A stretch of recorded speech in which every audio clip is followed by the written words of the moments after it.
Before we talk about Josh Kerr and what might be the most watched track event of this decade, we need to talk about what happened in Rome on June 4th, 2026. Because what happened in Rome was a warning. A very clear, very public warning about what is coming. And who is coming for Noah Lyles. His name is Jordan Anthony. He is 21 years old.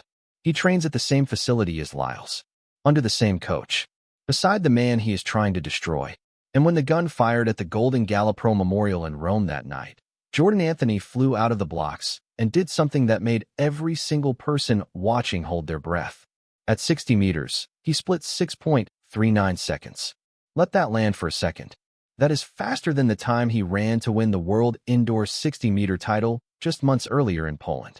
Outdoors, in a Diamond League race, against the best field assembled all season. He was not just leading. He was in world-beating shape, and every rival behind him knew exactly what that meant. But the 100-meter is not a 60-meter race. And that distinction, that brutal, unforgiving distinction, is what this entire story is about. Let's go back to the beginning. Let's go back to what Jordan Anthony actually is, because if you have not been watching this kid, you have already missed something. He is from the same system as Lyles. Same coach, Lance Brauman. Same facility, Pure Athletics in Claremont, Florida. 3 outdoor races heading into Rome. 3 wins. A World Indoor 60-meter title on his first ever international trip, the first time he had ever left the United States.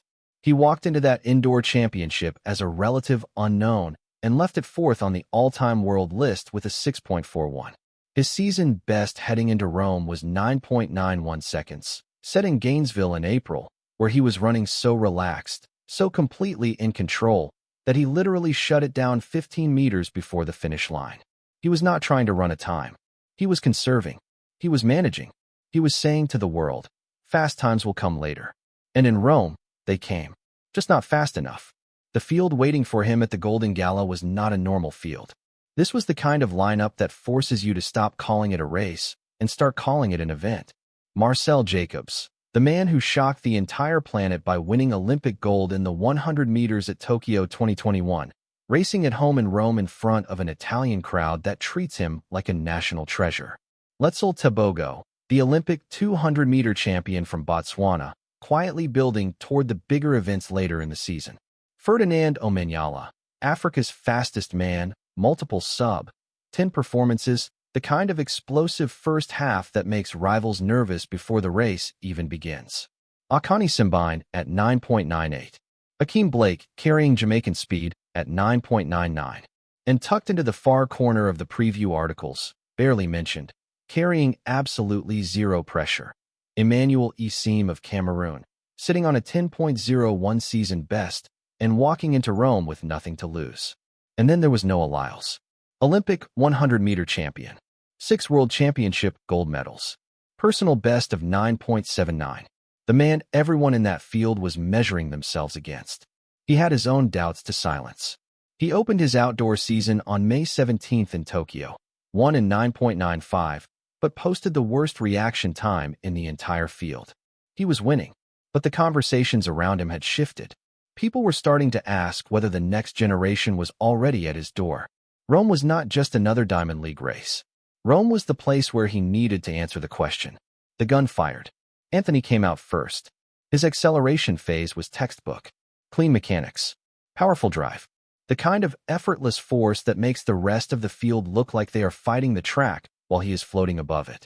He hit 60 meters in that 6.39 split, and he was leading. He was genuinely, dangerously leading the most stacked 100-meter field of the 2026 season. And then the second half of the race happened. Here is something that nobody who watches sprinting casually ever truly understands. The 100-meter race does not end at 60 meters. It begins at 60 meters. The first 60 meters are about acceleration. The last 40 meters are about something different entirely. They are about what your body does when it has already found maximum velocity and now has to hold it. Under elite pressure, under crowd noise, under the awareness that someone behind you is closing. That moment, that specific psychological and physical moment, is where championships are made and where careers hit their ceiling. Jordan Anthony hit that moment, and he felt Noah Lyles behind him. If you have never sprinted competitively, it is hard to describe what that feels like. You are leading. You hit top speed. You cannot accelerate anymore. And somewhere behind you, you know, you feel that one of the greatest closers in the history of the event is eating ground at a rate you cannot match. Your brain fires the only signal it knows how to fire in that moment. Push harder. And that is exactly what you must not do. When a sprinter tries to apply more force at top speed, the leg stays behind the body longer. The longer the leg stays behind the body, the slower the runner moves forward. Instead of staying tall and relaxed and letting the swing leg carry the momentum naturally, the sprinter starts reaching, straining, leaning. The finishing lean that Anthony had made into a trademark, the thing that made him look so dangerous in the final meters of every race this season, became the exact thing that cost him. His closing speed in the final 10 meters was the slowest among the top contenders. The field that was behind him at 60 meters started flowing past, and there was nothing, absolutely nothing, he could do about it. Meanwhile, Noah Lyles was running a completely different race. He was not panicking. He was not scrambling. Between 60 and 80 meters, he kept accelerating. His stride pattern tightened. His turnover quickened. And by the time anyone else in that field registered what was happening, it was already over. He crossed the line in 9.88 seconds. A season best. Behind him, and this is where it gets genuinely remarkable, Emmanuel Isim, the man nobody was previewing, the man carrying no pressure whatsoever, crossed second in 9.94. A brand new Cameroon national record. One of the biggest individual surprises of the entire Diamond League season. Letzel Tebogo came third in 9.95, a season best. Jordan Anthony faded to fourth in 9.96. Marcel Jacobs fifth in 9.99, still a season best for the home crowd. 5 men ran under 10 seconds in the same race. Ferdinand Omanyala, who had arrived with all that pre-race momentum and multiple sub-10 performances, finished 8th in 10.11. The race was brutal, and the margin between the man who won and the man who led at 60 meters was everything. After the race, Lyles told reporters that with 10 meters to go, he already knew it was done. He said he was not showing up anywhere to lose. He said the only thing on his mind in those final meters was how he was going to celebrate. That is not a man rattled by the moment. That is a man who understood exactly what was on the line and delivered it cleanly. But here is the thing about Anthony's fade. Here is the detail that the result alone does not tell you. The roots of it go back to Gainesville in April, that race where he shut it down 15 meters early, where he said fast times would come later, where he was managing, conserving, protecting his mechanics for the bigger moments of the season. The final 15 meters of a sprint are precisely where deceleration is most pronounced. That is where the body is hardest to control. That is the part of the race that requires the most repetition under real race conditions. Not training conditions, not practice conditions, but actual competition conditions where the pain is real and the pressure is real and the crowd is real and the rivals are real. By skipping it in Gainesville, by consciously choosing not to run through the line at full effort, Anthony left his biggest weakness unaddressed. And in Rome, with Lyles hunting him from 60 meters, that weakness was not just exposed. It was decisive. None of this means the story is over. Jordan Anthony is 21 years old. This was his Diamond League debut. A 9.96 in that field, against that lineup, is not a failure by any reasonable measurement. It is a starting point. His 6.39 split at 60 meters is real. The raw speed is real. What he does not yet have is the ability to manage that speed under elite pressure in the final third of the race. That is coachable. That is fixable. He trains every day beside the man who just beat him, under the coach who built both of them. The rivalry is not going away. It is building toward the Ultimate Athletics Championships in Budapest in September 2026. And beyond that, 2 years away, the Los Angeles Olympics. Nobody handed Lyles anything at 21. And nobody is handing Anthony anything either. What Rome proved is not that Anthony cannot do this. Rome proved exactly where the work needs to happen next. Now, South Korea, and a woman whose story deserves far more attention than it gets. Kim Ji-min did not come from a track family. She did not get recruited. She did not come through some national pipeline with coaches and sponsors and systems built around her. She started running in middle school because a physical education teacher in Gosan County, North Chungcheong, looked at her and said, "You have something." That was it. a teacher's instinct, and a girl who decided to bet everything on it.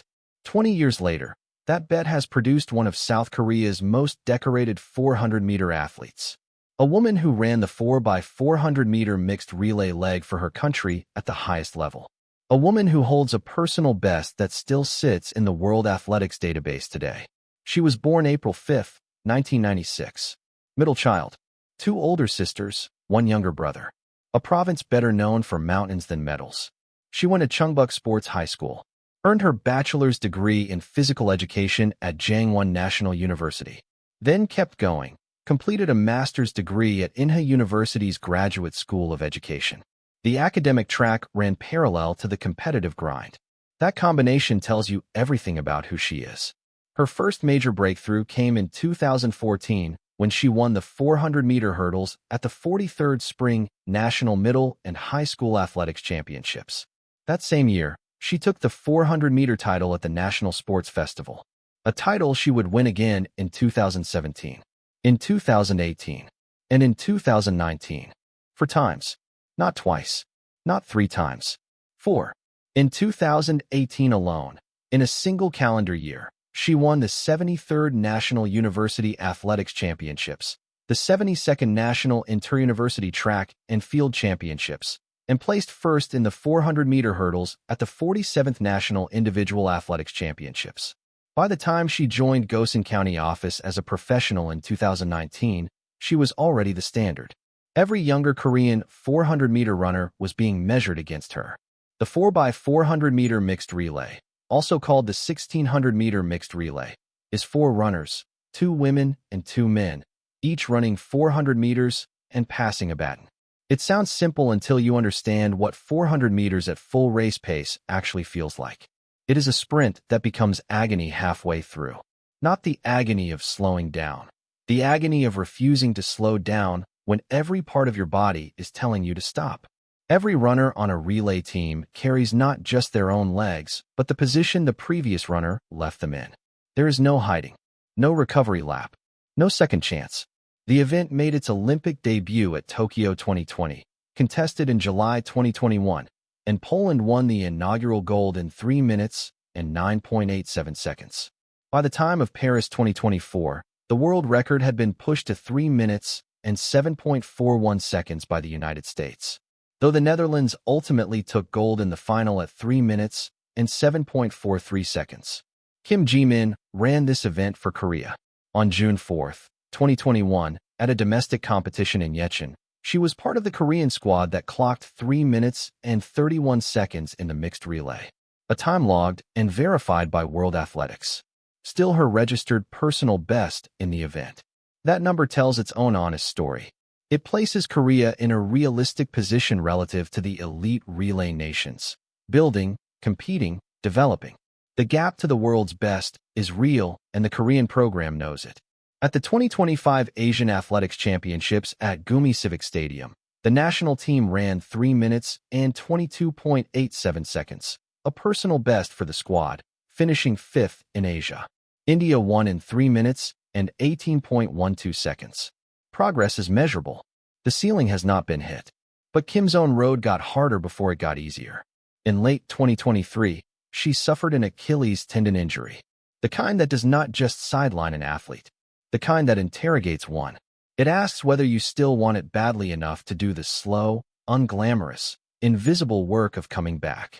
The kind of work nobody films, nobody tweets about, nobody puts on a highlight reel. She answered by signing a 2-year contract with Haejeong City Hall in January 2024. A new club, a new chapter. Her 2024 season was difficult. She was eliminated in the heats of the women's 400 meters at the KTFL National Corporate Track and Field Championships. No dramatic comeback win. No fairy tale finish. Just the hard math of returning from serious injury at 28 years old and trying to find your legs again. What makes Kim Ji-min worth paying attention to? What makes her story worth sitting inside? Is this exact combination of pedigree and grit. Her personal bests: 56.02 in the flat 400 meters, 1 minute and 1.72 seconds in the 400-meter hurdles, 25.84 in the 200 meters, 46.72 as part of a 4x100 relay squad. all recorded between 2019 and 2021, the peak years before the injury. She competed for 17 years. Not as a backup plan, not as a side project, as a career. There is a version of this story that focuses on the viral social media moments and a Netflix reality show, Singles Inferno 5, January 2026. That version is real and it happened. But the version that belongs in a track and field conversation is simpler. A woman from Gosen, born in 1996, took the 400-meter hurdles title at 18, won the National Sports Festival 4 times, ran the mixed relay for South Korea, tore her Achilles, and came back. The next Korean team that breaks 3:20 or 3:15, whatever the next barrier turns out to be, will be standing on the times that Kim Ji-min and her teammates put down first. She ran when Korea was still building the blueprint. And she ran hard. That matters. 3 minutes, 43 seconds, 13 milliseconds. Hisham El Guru of Morocco set that time on July 7, 1999 at the Golden Gala in Rome. And in the 27 years since, not a single human being has come close enough to touch it. Not the greatest runners of the 2000s. Not the best of the 2010s. Not even the fastest men alive today. The mile world record has survived everything. Until now. One man from Edinburgh, Scotland has decided he is done waiting. His name is Josh Kerr. And on July 18th at the London Diamond League, he is going after it. Kerr was born October 8, 1997. His family was a rugby family. His father played professionally. His older brother followed the same path. Running was never supposed to be his sport. But Kerr kept training, kept improving, and at 16 years old, he did something most young Scottish runners never even considered. He started cold emailing American college coaches looking for a scholarship. Most ignored him. Most said no. The University of New Mexico said yes.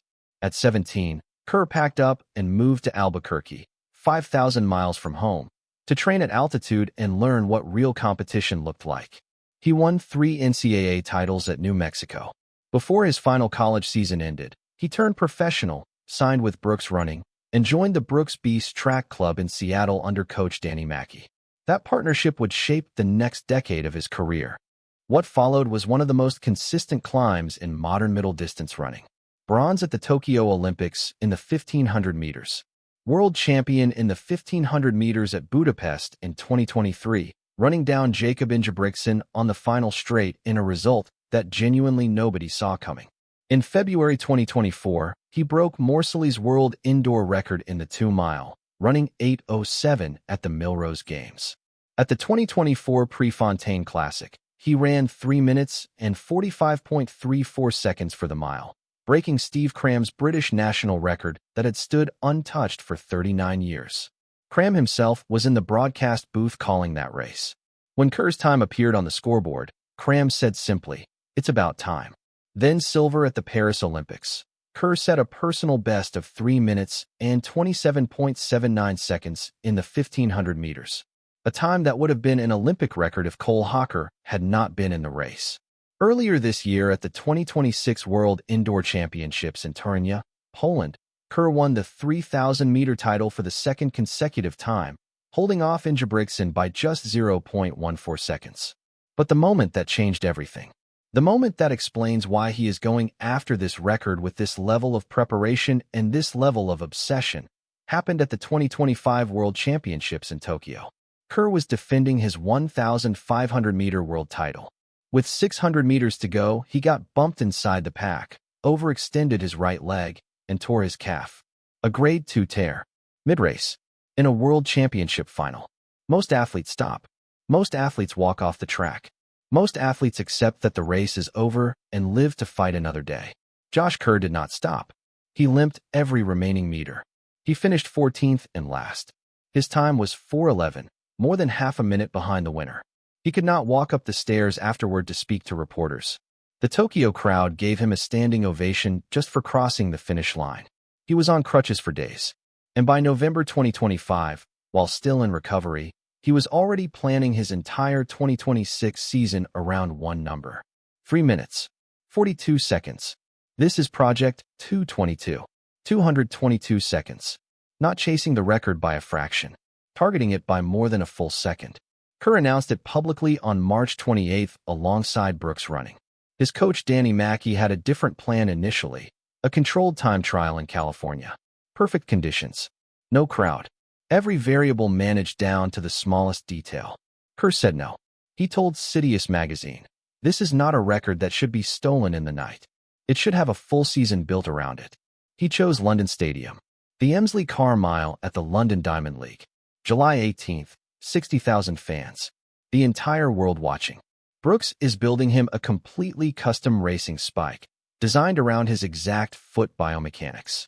Foam density tuned specifically for 55 second per 400-meter splits. An advanced carbon plate system. Fully World Athletics approved. They are testing 3 separate speed suit concepts for aerodynamics and weather conditions. The Brooks Run Research Lab is dialing in sleep, hydration, and recovery protocols with a level of precision usually reserved for Olympic cycles. Kerr has a team of 16 people behind this attempt. Coach Danny Mackey. Assistant coach Julian Flores. His wife. His mother, who serves as his head physio. A mental performance coach. A nutritionist. A full-time chef. Everything, every single moving piece of his life this season, is built around one race, one date, one number. His personal best is 3 minutes and 45.34 seconds. To break El Guru's record, he needs to run 3 minutes and 43.13 seconds, 2.21 seconds faster than he has ever run in his life. In middle distance running, 2 seconds is enormous. It is not a rounding error. It is not a refinement. It is a completely different race. It is the reason this record has survived a quarter-century of attempts from the best milers alive. The closest anyone has gotten since 1999 was Jacob Ingebrigtsen's 3 minutes and 43.73 seconds at the Prefontaine Classic in 2023. He missed by 0.6 seconds, and that was still considered a remarkable run, one of the best miles in a generation. Kerr is asking his body to go further than that has ever been. But Kerr has made a career out of doing exactly what people said he could not do. He was not supposed to beat Ingebrigtsen in Budapest. He won. He was not supposed to come back from a torn calf mid-race at a World Championship final and win an indoor world title months later. He won. And now he is standing in front of the most durable record in modern athletics and saying, July 18th, London. This is the day. The history of the mile world record among British men is worth knowing before that day arrives. 6 British men have held the mile world record since World Athletics began recognizing them. Sidney Wooderson, Roger Bannister, Derek Ibbotson, Sebastian Coe, Steve Ovett, Steve Cram. On May 6, 1954, Bannister ran 3 minutes and 59.4 seconds in Oxford and became the first human being to break the 4-minute mile, a barrier that scientists had genuinely, seriously argued was physically impossible. In August 1981, Ovett ran 3 minutes and 48.40 seconds. 2 days later, Coe took it back at 3 minutes and 47.33 seconds. Then in 1985, Cram ran 3 minutes and 46.32 seconds in Oslo. That record stood for 27 years until El Guru erased it in Rome. The last time a British man held the mile world record was Steve Cram, from 1985 to 1993. Josh Kerr wants to become the 7th. Jordan Anthony, 21 years old. A 6.39 split at 60 meters. The man who trains beside the man he wants to beat, preparing every day for the next time they share a start line in Budapest or Los Angeles. Kim Ji-min, 20 years in a pair of spikes. For national sports festival titles. A rebuilt Achilles. Still running. Josh Kerr. A torn calf. A world championship finish in 4:11. A team of 16. A stadium of 60,000. And 3 minutes and 42 seconds standing between him and history. 3 stories. 3 different kinds of what it costs to be great. July 18th, London. You do not want to miss it.